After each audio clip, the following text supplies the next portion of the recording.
What I want to talk about this time is basically it's the second half of what we started last time. So last time, what was our topic? Takers, anybody? Eliminative. Materialism. Yeah, eliminative materialism. And what did we say eliminative materialists eliminate? What did we say that was? Folk psychology. Yeah, folk psychology or everyday psychology.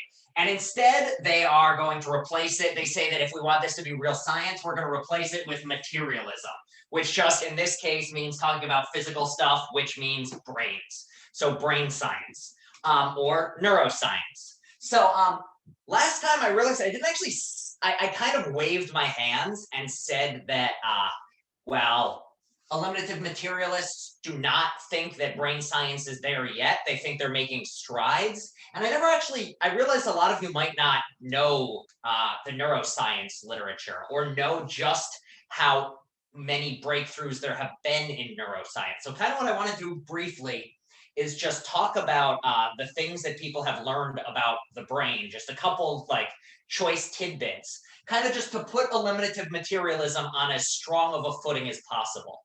Because the second half of classes, or most of class, is just going to be explaining why people think, why there are only really two eliminative materialists out there, and why very few people are, and why there's a lot of problems, or why psychologists think there's a lot of problems with the view.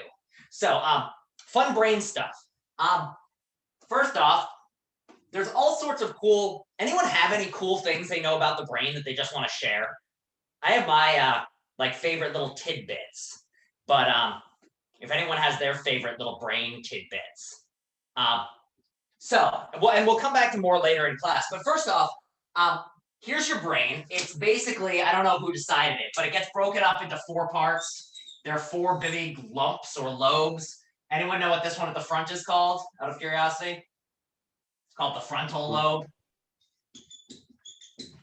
This one is called the temporal. I have never understood what that meant. Temporal. And this is not, don't feel you have to write this down. This, I think, is parietal. Again, no idea what it means. And this one's occipital. So the one at the back. And the blue lines are that, and that's the cerebellum. Don't worry about that right now. Anyway, interestingly, they've done a ton of research about the brain in such a way as they now know and can find particular places where cool stuff happens. So for instance, this is the occipital lobe. This is the same oc as in oculus or seeing. And so the occipital lobe is the part of the brain that in human beings has a lot of it devoted to vision. And amongst other cool things, they found that at the back, they've named it the visual cortex. And that's the part that activates most when you're seeing things. But most interestingly, what they've also found is like, close your eyes and imagine what your mother looks like, or your father, or a close friend, or somebody who comes to mind easily. When you do that, what they found is in that sort of mental, visual imagining, the same parts of the brain activate. Now, they don't activate in the exact same degrees, but here's something where you might look and be like, oh, we have found the part of the brain that is vision. Not just actual seeing things, but down to imagining, visual imagination, same parts of the brain being activated. Now, right down the middle, the divide between the front and the back, basically. At the front, you've got the motor. I can never remember which one's which. One of these is the motor cortex, I think the front one, and the back one is the sensory cortex. Basically, these parts of the brain are the ones that are directly tied to, yeah, Alan's correct. This is one of the worst brains ever drawn in history. It's a very smooth brain. This person is not an intelligent being. This is a very unintelligent being. But yeah, so the motor cortex, interestingly, amongst other things, if you electrocute parts of the motor cortex, it just makes people move. So like part of it is responsible for the right arm and, well, actually, basically down the middle, part of it's your arm, part of it's your leg, etc. And the other one is if you poke in that spot with a little electrical thing, you would feel feelings in different parts of your body. So again, you can say things like when a person moves their arm, we have a pretty good idea of where in the brain the activation corresponds to that. So we could say like a neuroscientist or a neurosurgeon who chopped your head open and took a little stick and started poking would know where they were making you have feelings. So like you poke here and you feel it in your tongue or something like that. So we have a pretty good idea about brains. I don't feel like going into the rest of it, but there's also really cool things with language in terms of not only is it that language is in some way encoded in the brain, different aspects of language are encoded in different parts of the brain. So they found if you have a stroke and part of your brain dies, you only lose certain aspects of your linguistic abilities. So they've actually, I could go into this for like days because I find it fascinating.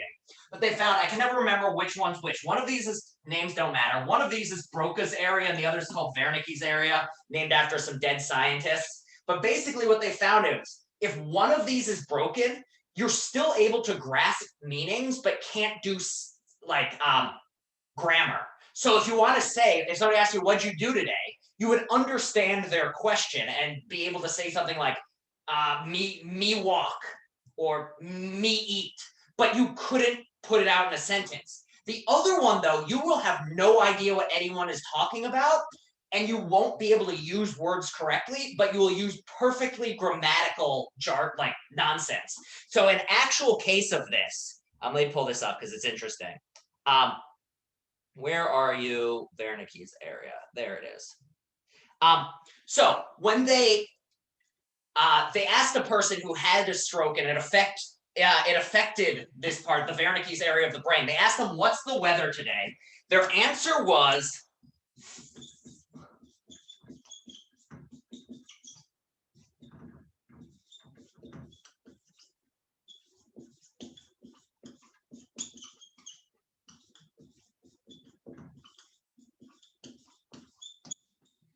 full under the Jim Jam and on the anti-grabber.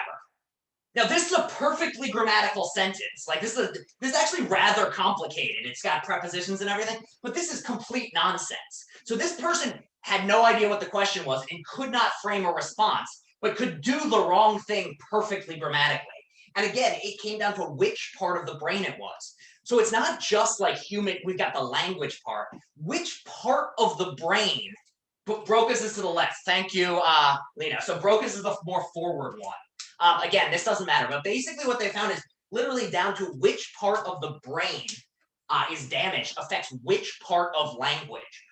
And they've also found things like there's been a lot of stuff on if you watch somebody do something, there's parts of your brain that will fire almost in a mirror system. So you'll get a better understanding of what they're doing by it going on in your head.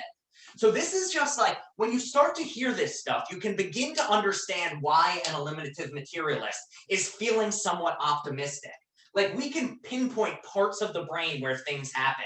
And it's gotten more and more more sophisticated as tools and scientific equipment gets more fancy and newer and with computer technology. So that's just the background to say a little more about why eliminative materialism does get off the ground a little more than I was when I was waving my hand just saying neuroscience. It's actually like neuroscience is pretty damn cool, and we found out some really cool stuff about it. They've even started being able to like install robot arms that you can control with your brain. So like because they know which part of the motor cortex hooks up to which nerves, they've discovered that if you hook the nerves up to a robotic arm in a monkey, the monkey can like control the arm. So we're getting pretty sophisticated here. So I don't want to just like, as we eliminate eliminative materialism today, I don't want to just throw it under the bus, not giving it the proper due.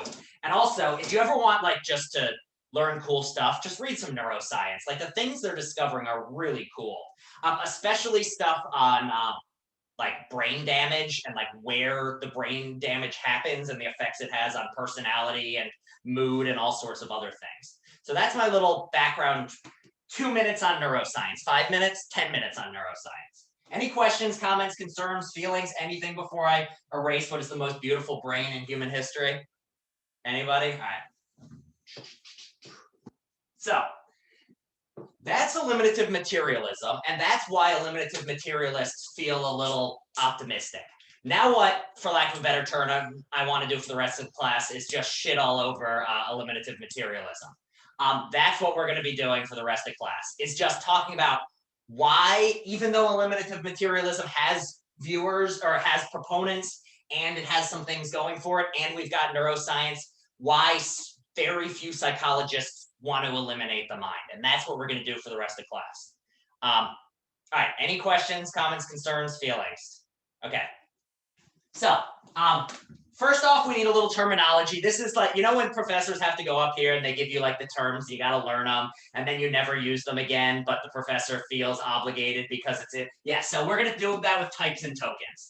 And actually, types and tokens talk is a useful thing just in general if you take any sort of philosophy class or you're doing any sort of thinking. Types and tokens is just a useful set of terminology for telling things apart. So at the start of the article or the start of the section of the article we had, they start off by talking about type identity and token differences and things. And so I just wanted to say what this is because it will actually be useful for explaining the argument against eliminative materialism that we'll be talking about today.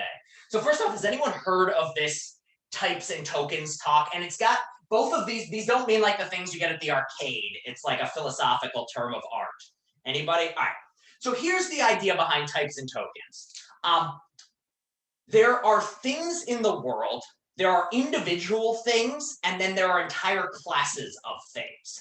Sometimes we're using a word to talk about an individual, and sometimes we're using it to talk about an entire class of beings. So for instance, if I say something like, my dog has no hair, I'm talking about an individual dog. This isn't saying something about all dogs. It's not saying something about every single dog that's ever existed or everything that's domestic canine. It's rather saying something specific to my dog, an individual. When you're talking in this way about a particular individual, you're talking about a token. When you're talking about an entire class of things, you're talking about a type. So if I were to say, dogs have 4 legs, I'm using this here, this dogs, we're talking about a type of creature. So tokens are individuals and types are entire classes of things. Now, why is this distinction useful? Well, because as a matter of fact, a lot of languages don't use individual words to tell these apart. So sometimes the same phrase could also be used to either talk about a type of thing or a token of a thing, or type of thing or a token of a thing. So a classic case is talking about a car model. So if I say something like,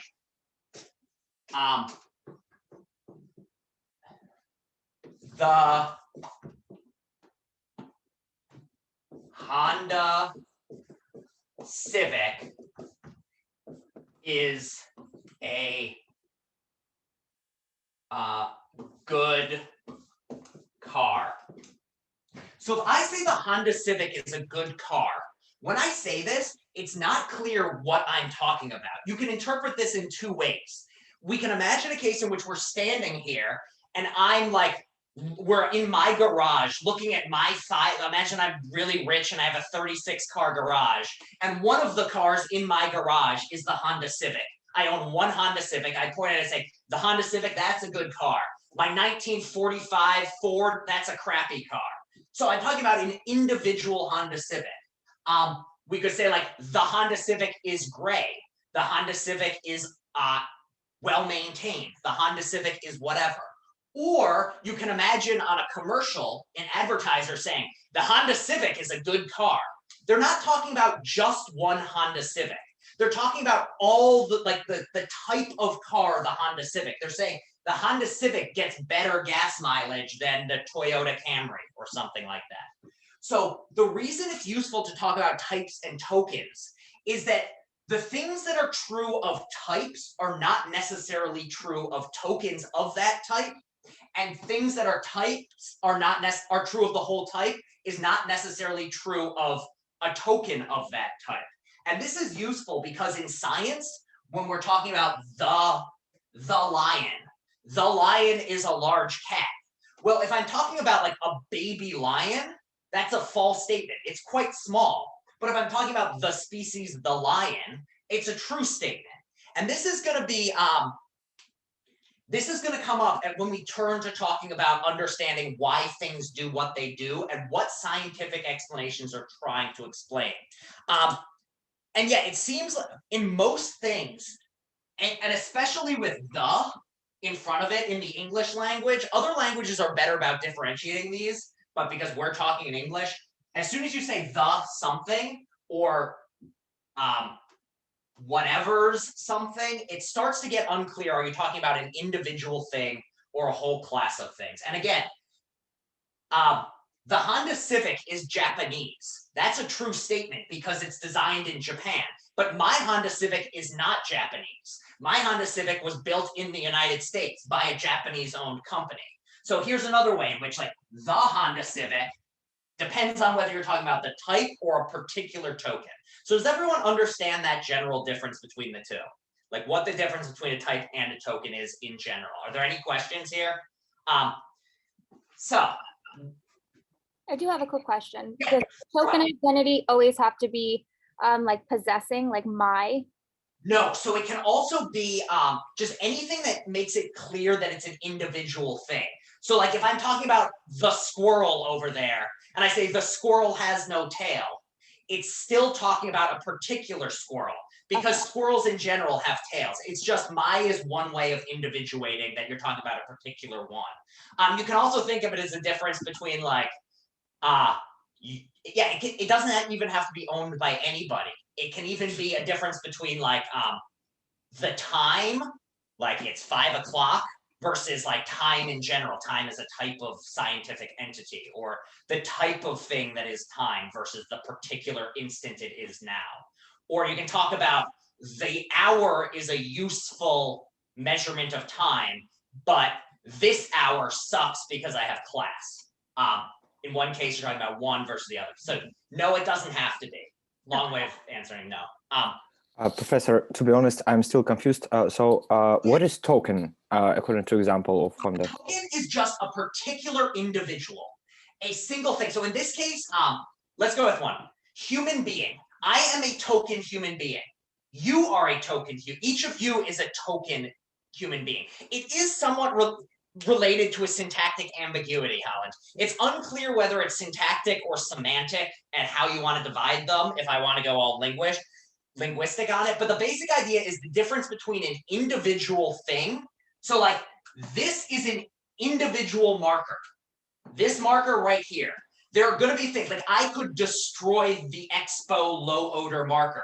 And I tell you I'm destroying this marker, it would mean I'm taking this particular individual and like putting it in a blender and chopping it up. That would be destroying this token. But this token and this one, these are two tokens of the same type. They have the same color. They share a lot of properties. And so what is the difference here between them? Well, they're different individuals. Like I can throw that one and still have this one here. I should probably pick that up at some point, but you know, this one will work for today. However, the type didn't change when I did that. This is still the exact same type of marker, but I now am holding, in some sense, I'm still holding a token of the same type, but that token right there is gone. So that's the difference between tokens and types. And the reason, Grace?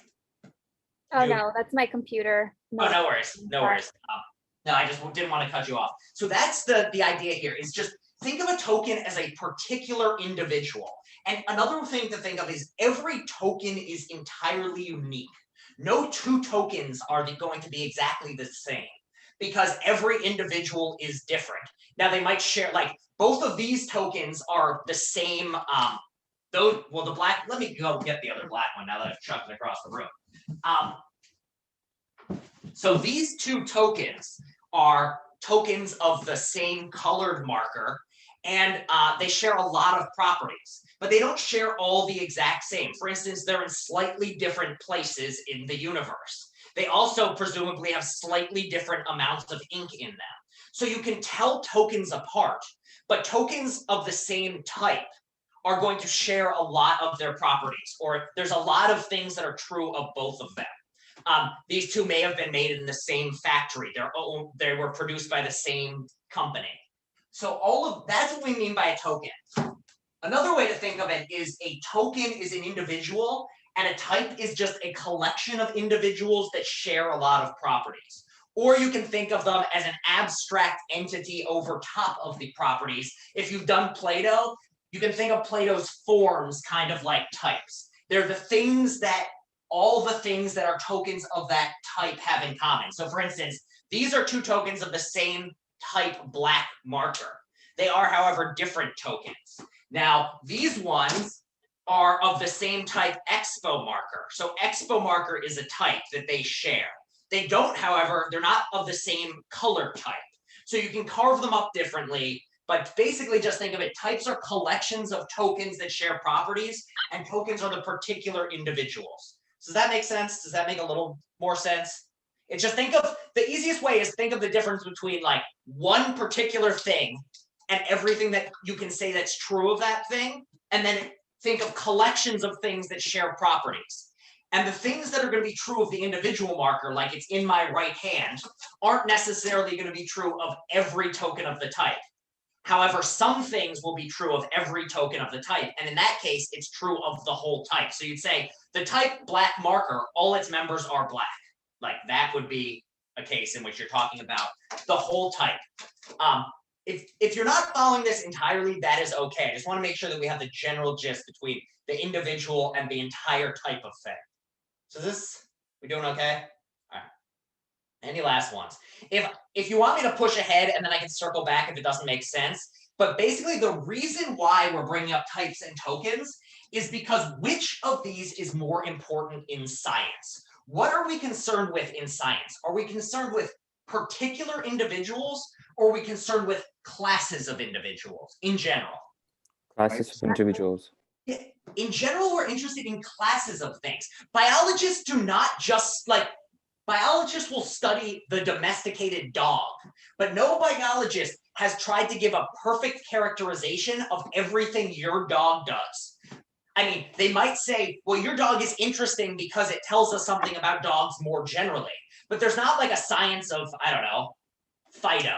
There's no like, all right, we are going to get a perfect characterization of what Fido does at every single moment of the day. At 6 a.m., he starts barking.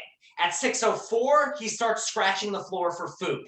So rather, in science, we want to talk about types. And the reason why we want to talk about types is because types, generally, if you know the rules about types, you have a lot more explanatory power. Now, what do I mean by that? Well, say I draw an animal up here.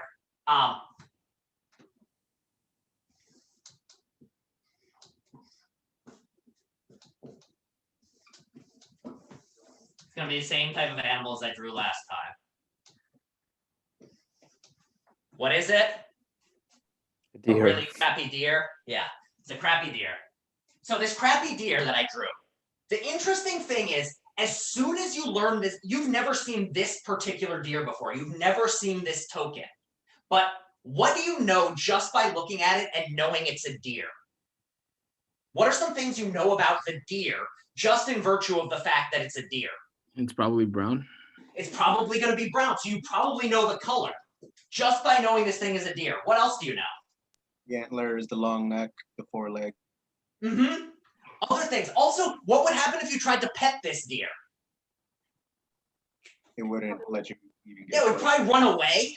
Also, if you were abandoned, like if the zombie apocalypse came and you had to eat something, you could shoot this deer and eat it. You know that it's probably safe because you've heard of other people eating deer. It's very likely to get run over. You have to watch out for it on the street because it's not going to understand what cars are. You're going to know that it's probably got those little tiny brown poops that if you're out in the woods, you inevitably step in. So these are all things you know. If I told you that this was Max the deer, only you didn't know Max was a deer. I just told you, or here's another one. Let's talk about Timmy. What can you tell me about Timmy? Timmy is a particular individual. What do you know about Timmy now? Nothing, that it's just a name.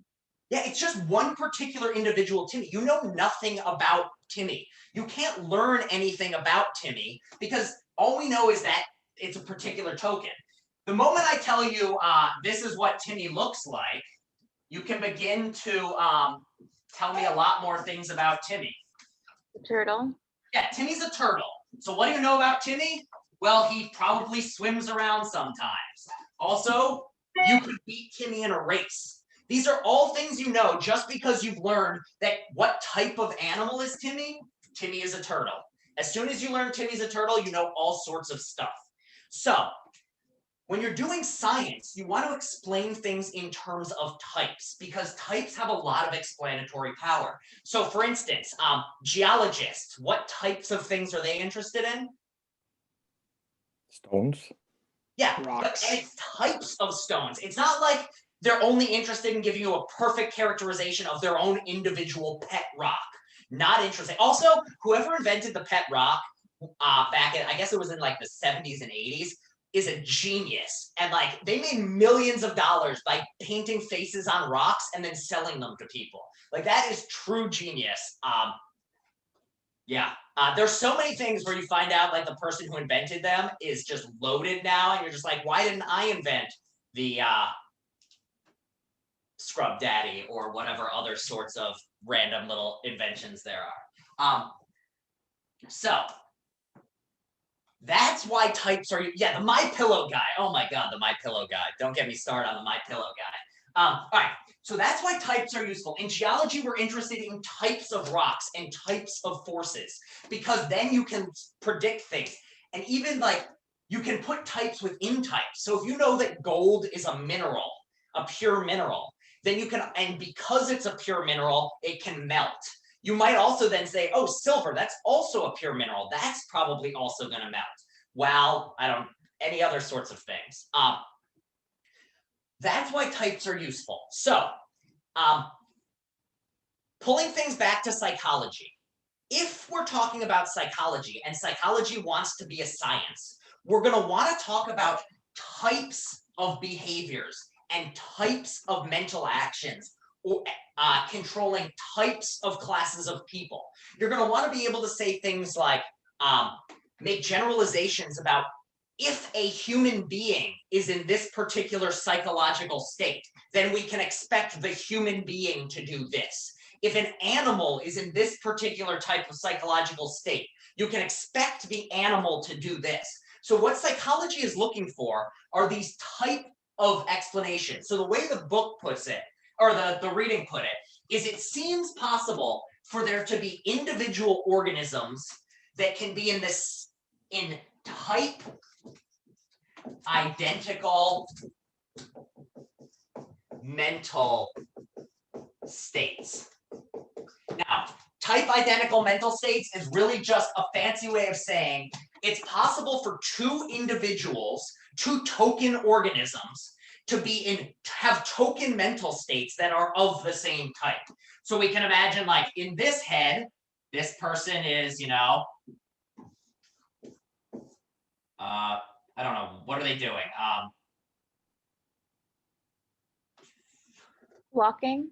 Yeah, we can make them walk. So imagine they're just walking. So this person's walking, and we'd say, what's making them walk? Well, they're in psychological state 1. Now, then we would draw this other person here, and we could say, we can give them a cool hat. They're somewhere between a French person and a chef. They also have their eye in a different spot, because why not? And this person's also walking. And what we want to say, presumably, is why is this person walking? Well, they're also in a psychological state. This psychological state is going to be of the same type as this one. It's the type that leads to walking. And so we'd want to say in an actual practical case, like, why did this person kill their mother? Well, this person killed their mother because they were in the psychological state of high distress. So we could then know that it does look like Squidward, doesn't it? It does look, it does mean that we could then learn things like, how do we prevent people from killing their mothers? Well, we prevent them from ever getting in psychological state number 1 or of this type. So what we have here is we want to say that these two people who are both walking are in they're in different token psychological states, but these tokens are of the same type. And we want to be able to say that individual minds of different the token minds of different individuals of the same type or of the same species, or even more generally, just two different individuals can, in theory, be in the same psychological state. And that psychological state will place some explanation in explaining their behaviors, their movements, why they do what they do, so that we can then change it, or we can alter it, or we can predict what they're going to do next, or we can put them on the right medication so that they can live a happier life. So that's the general idea of what it means for individuals to be in type identical mental states. And it seems like that's the main goal of psychology, is to give a full characterization of the types of mental states and the rules between mental states, how we end up in those mental states, how those mental states cause other things. So in some sense, this should just be like, this is a very fancy way of saying people do stuff because their brains are doing a certain, or people are doing stuff because they're in a certain psychological state. Like that's just psychology 101. But in some sense, it's so big fancy terms, types and tokens, explaining just like, yes, why did you do it? Well, because you were in the mental state that caused you to do it. That's all it means to talk about type identical mental states. That got a little long-winded and fake, but are we on board with just this general idea? The reason, if we're going to have a good psychology, we want to be able to give explanations for why organisms do things that carry over to entire classes of organisms and are done in terms of the type of mental state something is in. We don't just want to say, why did George do it? Well, George did it because George was born at 4:26 p.m. on a Saturday, and George's left foot is an inch longer than his right foot. And like, that's not an interesting explanation. You can't do anything with that. So we want general type classifications. So everyone on board with this? All right. So that's the general gist. Now, what I just want to do is show how effectively our general everyday way of classifying type identical mental states are. So I've never done this before, of trying to share YouTube videos while talking to people. So we'll see how this goes, but we're going to give it a shot. So here's the first one. This isn't a YouTube video. This is watching me. So I want you all to right now explain why I did what I did after I do it. So for instance, here's the behavior. Describe why I'm doing it. Simple. And I'm not asking like a complex explanation. First off, what am I doing? Grabbing the marker. I'm grabbing a marker. Why am I grabbing the marker? Because you're going to write something on the board. I'm going to write something. Or what's an even more basic reason for it?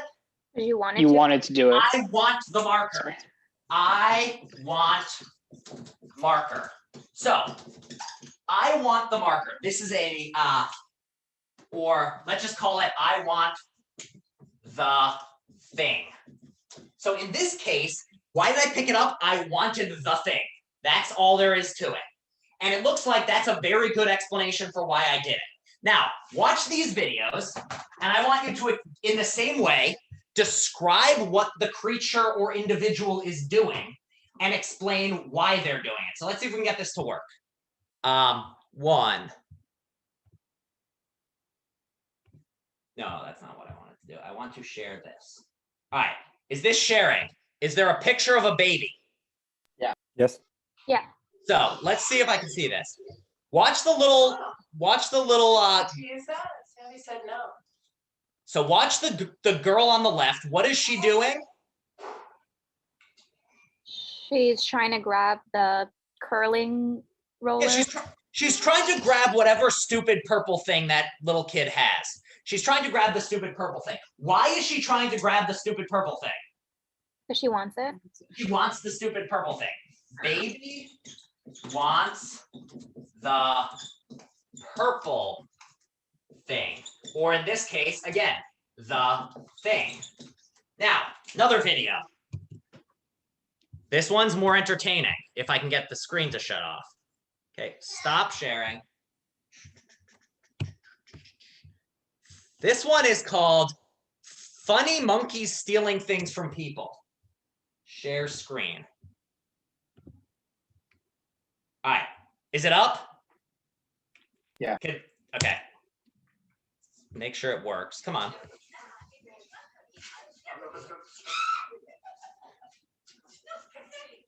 This goes on for 10 minutes, by the way.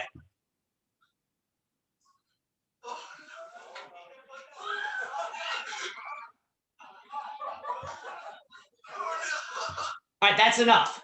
Why is what was going on in these videos? The monkey stole the woman's hat. And Monkey then took a woman's hat and then whatever they pulled out of the bag. Why did the monkey do it? because he wanted it. Monkey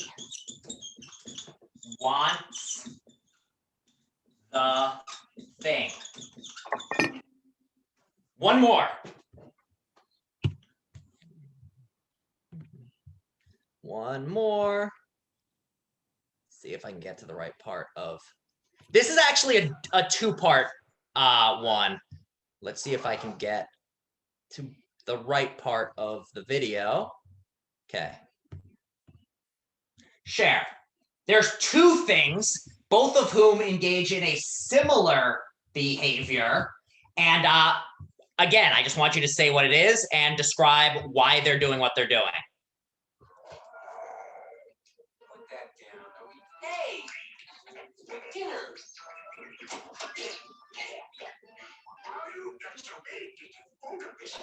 Listen, Fred, we didn't make the land in that puddle, and if we could get our ship out, we would, but we can't. So why don't you just get your ship out? Hey, get out of there! No! Hey, you could have broken this.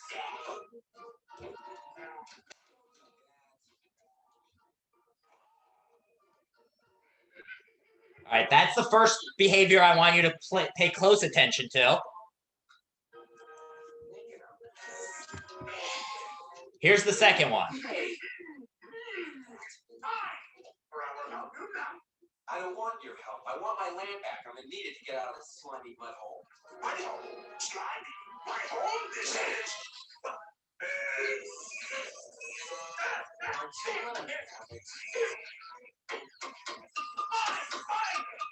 R2. All right. Again, two creatures. Everyone can see me again? See in here, we're good? Yep. All right, awesome. All right, so in that, we have, who are these individuals? Yoda and Luke. So we have Yoda, Luke, and then last scene, who's the little guy who doesn't say anything? R2D2. Yeah, R2D2, aka robot. And we had Yoda, aka alien. Now, Yoda at one point picks up a little light, and he's holding it. Why is he doing that? Why did he grab the light? Because he wanted to. He wanted the light. R2D2 tries to take it from him. Why? Because Because this light belongs to Luke. It belongs to Luke, and R2D2 is faithful to Luke, so R2D2 wants the light. All right. What I just did might be the simplest, most straightforward set of questions we've ever asked in this class and will ever ask in this class. However, what is the fundamental issue here? Why am I bringing this up in this class? What is the significance of all of this to eliminative materialism? Anyone know? Well, from the common sense perspective, yeah, want is a type of mental state. It looks like we are describing the behaviors of an adult human, a baby human, a monkey, an alien, and a robot using the exact same mental state. It seems like what we want to do is say, like, why did it do it? Well, it wanted it. It did something because it wanted that thing. It wanted that behavior. And not only that, you can now say, well, when somebody wants a physical object and they have arms, what are they likely to do? So if I were to tell you, like, Timmy the turtle wants the food, pretending like he doesn't have arms. So what's Timmy the turtle now going to do? Yeah, he's going to grab it. He's going to reach for it. If Bambi the deer wanted a flower, what's Bambi gonna do? Reach for it. You're able to predict things about this organism in terms of these mental states. They're in terms of these things, wants, whatever a want is, or another way of putting it, a desire. We're giving a perfectly ordinary folk psychological explanation for the behaviors of an adult, a baby, animals, aliens, and robots. And it seems not only that are we doing it, we're doing it in terms of a type of mental state that gives us explanatory power. We now know that anytime somebody wants something, they're likely to work for it. They're going to try to get that thing. If it's a physical object and in grasp, they're going to grab it. We have a lot of explanatory power in terms of this mental or psychological state. Now, what's the problem for a materialist? What does a materialist have to say in this case? How are they going to describe what's going on? Remember, for a materialist, you can't use any of these terms like desire, want, belief. It's all explained in terms of what? Neuroscience? Or Neuroscience, neuroscientific behaviors. So, in this particular case, what are they going to say? Let's put this into eliminative materialism. How would we say I want the thing in eliminative materialism? Well, we don't know the details, but it would be something along the lines of light enters the eye, it causes a reflection, which causes this part of the brain to activate. This part of my brain activates and tells me to move arm, therefore causing the motor cortex to activate, connecting the long muscles in the arm to grab. So that's the explanation that we would give for the adult human. So let's just call it brain state 1. Now, how would they describe it for a baby? What would you say about the baby? Well, one thing we know about babies and their little brains is they are not fully developed. So a lot of things are similar, but baby brains are incredibly malleable. And in fact, what they've found is with babies, if you take out a chunk of the brain, so Colin, give me 1 second, and then let me finish this, and then I will explain how they're talking about different things in a scientific sense. So here's the thing, is it looks like, here's the background. A folk psychologist is going to be able to say there's one type of state, a wanting, that is the same for individuals that are adult humans, baby humans, monkeys, robots, etc. And because of this, we can give a single explanation that will carry over to all of them. And so you'd want to say, if you're an eliminative materialist, you could do the same thing. You just convert to brain states and say whenever something's in that brain state, it will behave in this way. We can predict, as long as we know the brain state it's in, because we know if an adult human's in that brain state, they behave in this way. So in the same way, we could say anytime anything's in that brain state, it will behave in that way. The problem is, when we look at other organisms that the folk psychological explanation accounts for, the common sense sort of way of doing it, it looks like there is no thing, the brain state, that all these organisms are in, because baby brains are not like adult brains. Different parts of the brain operate differently. And as I was saying, if you take a chunk out of a baby's brain, so like, remember when I was saying, going back to my terrible brain drawing, if in a baby, back here's the occipital lobe. The occipital lobe is what's in charge of eyesight and vision. They found that if you were to take out the occipital lobe of a baby when it's still developing, it's not that it will never learn to see, rather another part of the brain will start doing what the occipital lobe was supposed to be doing. So if you like lose part of the brain, other parts take over. It's called the plasticity of the brain. So because of this, the baby would still be seeing. But we can't say that this baby that lost part of its brain is in the same brain state as the adult that has an occipital lobe, because this baby doesn't have an occipital lobe. In fact, this baby that is now missing that thing and learns to see, well, it has to be in some other brain state 2. So yeah, and so you can't say want. You have to say, if you're an eliminative materialist, you have to talk in terms of the physical states of the brain. And the physical states of the brain are going to be different between the adult and somebody who has brain damage or somebody who is a baby and their brain hasn't fully developed yet, or even something as simple as they've done a lot of work, left and right-handed people have significantly different brains. Basically, there's this fun thing where most right-handed people's brains are organized in the same way, but left-handed people, it's like total scattershot. So like, if you're a right-handed person, I'm pretty sure language is in the left side of your brain usually. But if you're left-handed, sometimes it's in the left, sometimes it's in the right, sometimes it's spread across both. So what you'd want to say is, you'd want to say that you can't explain it in terms of brain states. It seems like what you want to do is explain in terms of mental states, but you can't if you're an eliminativist. You can't do things in terms of brains. Holland raises a good point of, so can't want be explained in biological terms. So let's come back to that in a second. Let's put want to one side of maybe instead of talking about brain states, we could talk in terms of want or biology or need fulfillment. And we're going to talk about that a bit more next time. But the idea that you can explain a want or desire in biological terms is a little harder when you start to dig around in it. And it seems like classifying cross-specially biological drives like desires and wants can get a little bit messy. And at the very least, as soon as you do that, as soon as you're defining want in a way that isn't the brain, as instead defining it in terms of like something else, you're no longer a eliminative materialist, and you're allowing the brain or you're allowing the mind back into the picture.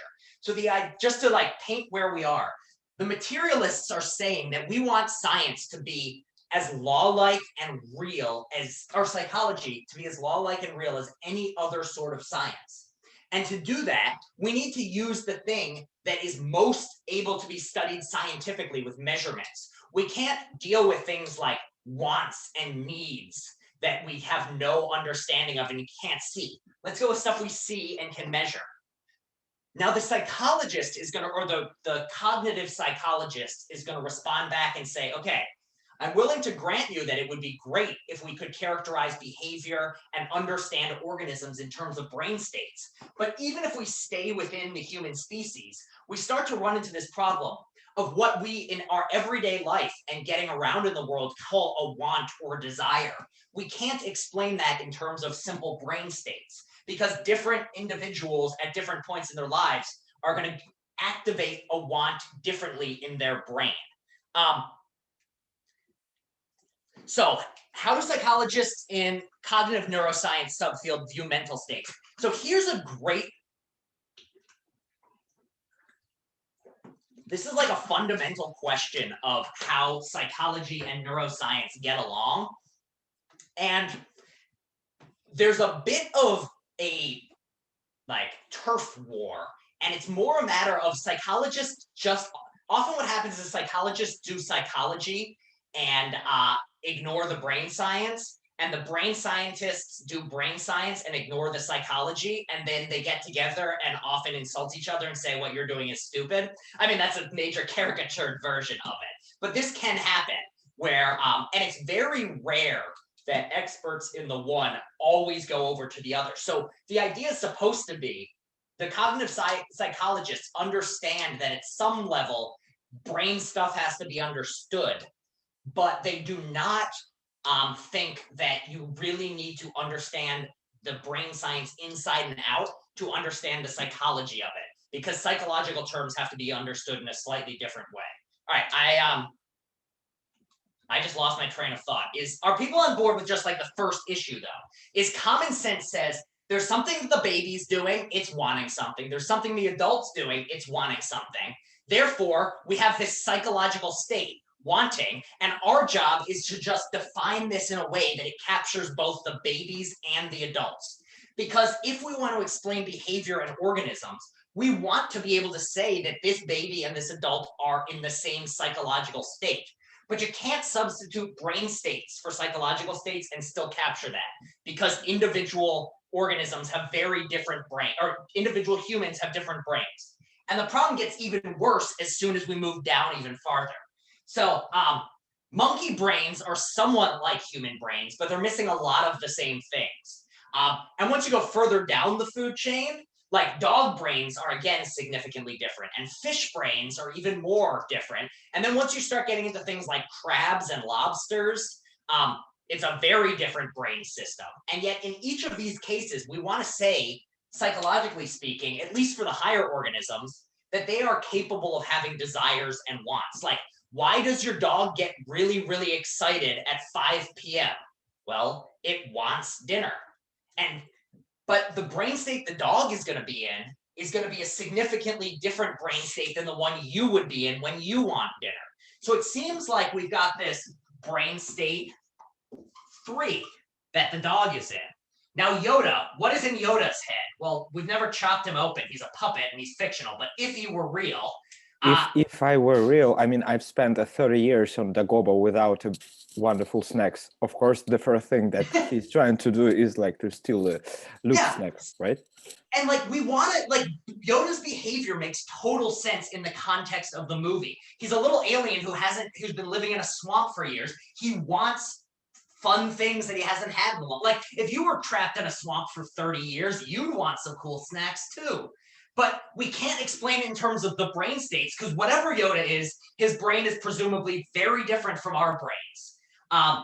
And we can imagine like a different Star Wars or Star Trek or any species, and they've also got a very different, they might not even have a brain. You can imagine an alien with a psychological system spread out across like its entire body, have like a nervous system that was everywhere and was run instead of on like cells, you could run it on, I don't know, computer parts, which brings us back to R2-D2. Whatever you could say Yoda maybe has a brain, R2-D2 clearly does not. He's a robot. It's just a computer system. But in this context, granted, again, it's fiction, but R2-D2 is also capable of what seems like the same psychological state. Or at the very least, it's arguable that it's the same psychological state. But the alien and R2-D2 are never going to be in the same brain state.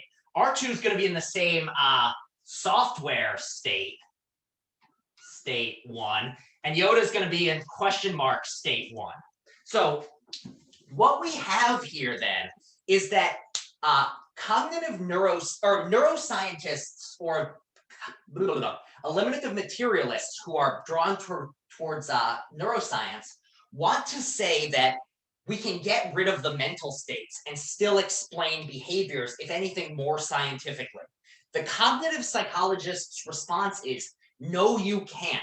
Because what you're going to give me to explain all the different, you can't capture what all behaviors coming from wants have in common. You can't capture what if a robot has a belief and a human has a belief and a dog has a belief.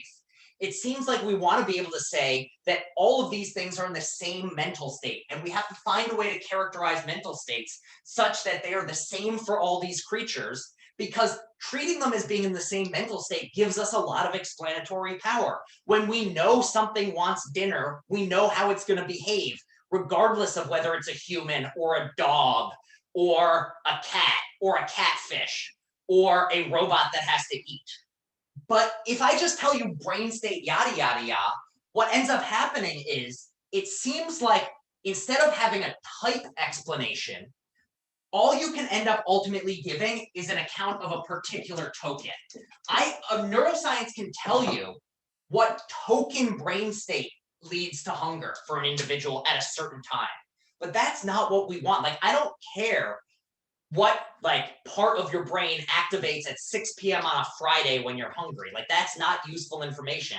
It's useful information for me to know when you want something, when you desire something. So does everyone understand how this argument goes? This is generally called the multiple instantiability argument. I'm not going to write that down because it's a stupid phrase. But it's basically, we want to be able to say that the same psychological states can exist in many different organisms. And not only that we can have a science and a scientific explanation that captures the fact that the same states can exist in the minds of many different organisms. And folk psychology, albeit messily, is the core of, like, gives us the core or the start of that thing. It starts by saying mental states are however we're going to end up defining them, and we'll talk more about that next time, there's something, like we all have an intuitive understanding of what it is to want something, such that it's the same for many species, that allows us to explain the behaviors of those many species. The brain state, even if we had a perfect account of your brain state, that's not going to give me the explanation of what you're about to do. Or at the very least, if it can explain you, it's only going to explain what you're about to do right now, given your current learning and what your current age is and everything else. So even though the neuroscience looks like it's giving you a more profound or full explanation, at least when you're going like, oh, it's fancy, you get fancy instruments. When you take a closer look, it looks like the common sense view actually gives you a lot more than the neuroscience does. All right, that got a little lectury and a little less interactive than I wanted. I just got a little excited, I guess, talking about Yoda. Questions, comments, concerns, feelings. Do people understand generally how the argument goes is the first question. Are there any questions? If people want me to try rephrasing it?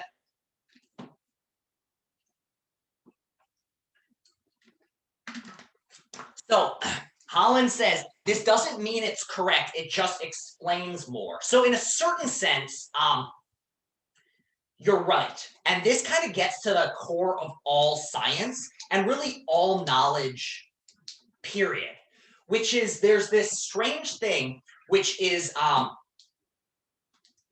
the only way to gain useful information about something is to lose out on some of the information you have about that thing. So for instance, and this is like a problem with computer programming and anything like that. You can't get a perfect 100% degree of detail about something and have that still be useful because the system would just be overwhelmed by everything about it. So if I told you everything there was to know about a particular deer, you would be able to do a lot less with that knowledge than you can do simply knowing that something's a deer. Like if I told you the exact place of every atom in the universe right now, that would just be so much information you couldn't do anything with it. And so this is one of the things about science is, in some sense, it's the needs of science and the explanatory power that science gives us that really grounds out what sorts of explanations we give. So even things like species. When you actually take a deep look in like biology, I mean, we're taught like this is a dog and a dog is different from a wolf and a wolf is different from a cat. But when you actually start looking and digging down into the biology, the lines between different species are incredibly messy. And a lion can have a child with a tiger and it's called a liger, but that liger can't have its own children except in like extreme situations. And I think you actually might be able to get one generation, but it's sterile within like 2 generations. So what does this show? Well, in one sense, we have this lovely definition of what a species is that's very clear cut. And that's useful when we're doing things like evolutionary explanation. But if we're trying to capture every truth in the world, then talking in terms of species is not actually accurate, because there's no such thing as the human species in a literal sense where there's a clear-cut, yes, you're a human, or no, you're not a human. Because technically speaking, any definition you try to give of a human, like biologically, you're going to be able to find some human who doesn't quite fit that category. So there's this issue here, which is, so Holland is correct. In some sense, the brain state explanation is accurate. But the issue is that in the same way as like a characterization of every individual human being and what they do is accurate, it's not very helpful because you need to know the general characterizations across a population to get explanatory power out of them. This is getting a little too many big words for my liking, so sorry about that. And an interesting thing, just to jump on like a little philosophy of science tangent. Yeah, brain states seem too narrow to do anything useful. And so you might say that at the end of the day, we still want to understand, like, if we want to give a perfect characterization, we need to know what the brain's doing. But the issue is that that's still not even knowing what brain state a person is in. What you want to know is what type of behavior they're going to do. And because we're back to talking in terms of types, facts about the token brain are not going to give you that information. All right, this got a little long-winded. I'm sure I lost some of you because it got a bit more technical than I wanted it to. Sometimes this, you can't control your own head. You don't know what brain state you're in. All right. Anyway, so the main takeaway from today of just how this argument works is last time we said, here's an idea. Why do we need psychology? Psychology is messy. Psychology doesn't get everything right. Why don't we just go in terms of brains? Why do we need to go in terms of thoughts and feelings and desires? Now, this class, we're imagining the response to that. And the response to that is, you can have your brains, but you're never going to be able to explain things in terms of brain states that are general enough to be useful. You can't tell me what type of brain state is the one that will cause an organism to get food, because every individual organism of every single species will have a slightly different brain state. All you could say is something like, well, the organism is either in brain state this, or brain state that, or brain state that, or brain state that. But that's not very useful. You want to be able to give general explanations of things. Psychologists want to be able to say things like, if you had a traumatic childhood, you might have depression. That's something that we want to say about humans in general. That's what we want to be able to use. We don't want to be able to say, if you're in brain state 76-4C, you're probably at a 97% chance of having depression. We can't really do anything like that. Even something like depression is a type term. What we'd have to say is, if you're in brain state 765432A, then the likelihood that you're in brain state XYZ 47,000 24 seconds later is at 86%. And that's not the sort of thing, that's not useful to anybody. And that's really not science, because the point of science is to take what we know and get new knowledge. And so we can't make predictions, we can't gain information. All right, any other questions other than,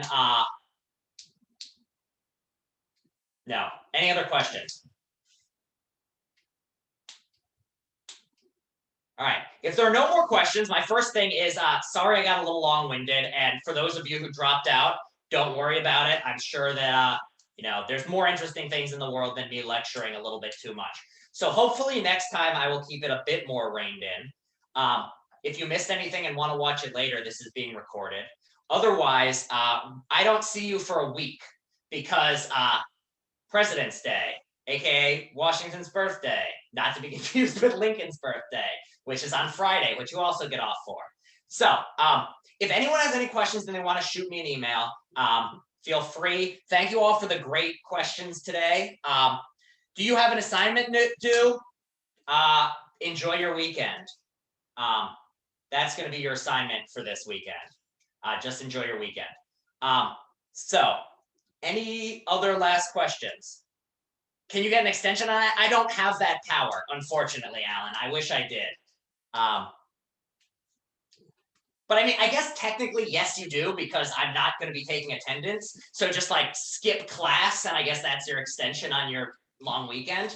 So, all right. Thank you all. Have a great rest of your week, and I will see you all a week from today. It'll be the same. I have a quick question. Oh yeah, Grace. Yes, me too. But it has nothing to do with class today. Yeah. I'm just wondering, for the first paper, I was just looking ahead at the dates. How long before do you let us know? Because I like to sit on things and think about it for a while. I've usually done it like 2 weeks out, but I can try to push it to a little sooner. And what I could also do is try to give out, basically, I want to make sure that we've covered all this. Like, I don't want to give you a prompt until we've covered it, but I could also probably give out the prompts one at a time. So like once we have the materialism prompt, I could post that one if you wanted to like get a little bit of a head start. Whatever works best. Pardon?